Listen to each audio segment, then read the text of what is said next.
Nick with Roll Coverage. We're back talking about SportsCenter's most recent post, or one of their most recent posts. It's from Hoops, mix only on Twitter. We're talking about the four most influential players of the last 30 years. Now, the four they got up is Michael Jordan, Kobe Bean Bryant, LeBron James, and Stephen Curry. Now, I absolutely agree with this. Michael Jordan made the game very public, made it tabloid, made it everything. He did a lot in one of the most crucial times in sports media.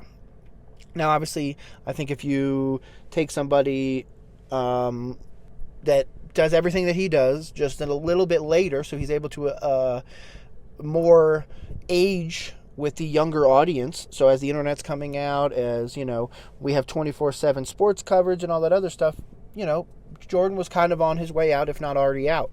Whereas Kobe, being drafted by my Charlotte Hornets, which again, I'll always call them my Charlotte Hornets. Sorry for you guys that are like, yeah, I don't own them, don't work for them, which, don't get me wrong, Charlotte Hornets ever want to offer me money, I will absolutely come work for you guys.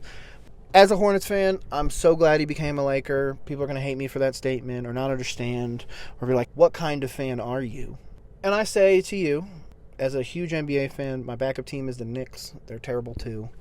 I just want what's best for the players. When Kemba wanted out and wanted to go somewhere else, I really wanted Kemba to get what he wanted.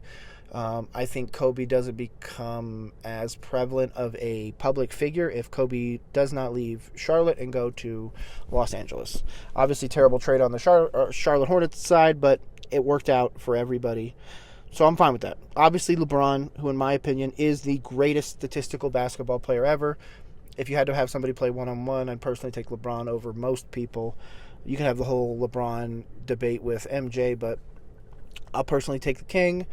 I appreciate Jordan's winning. I appreciate what he did with the sport. I appreciate the global outreach he did. I appreciate all of those things.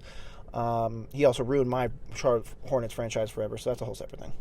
LeBron, I totally understand. Same thing with Steph Curry. Steph Curry revolutionized the three-point, made it a absolutely needed shot for all five positions for the first time in NBA history.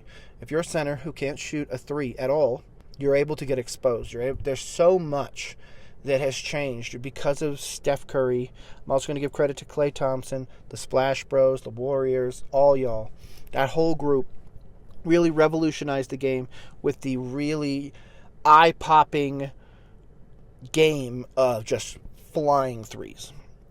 So I will accept that, and I will even leave it in that order. I will say the most influential was MJ, because again, it's the most influential time in sports media. The introduction of, again, 24/7 sports media. The introduction of getting televised games, damn near every one of them.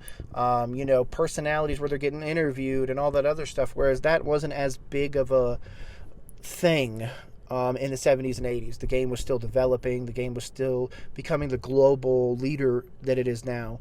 So for all of that, I 100% agree with this list. I don't know if I'd add anybody here personally until we see maybe a Victor Wembanyama, maybe starting to get more taller, more skilled players out there. But I feel like that's not just him. That was already started with players like Dirk. That was started with players like Nikola Jokic, who I'm going to give his flowers for. All of that. So, yeah, that is a good list. That's the four in the best order.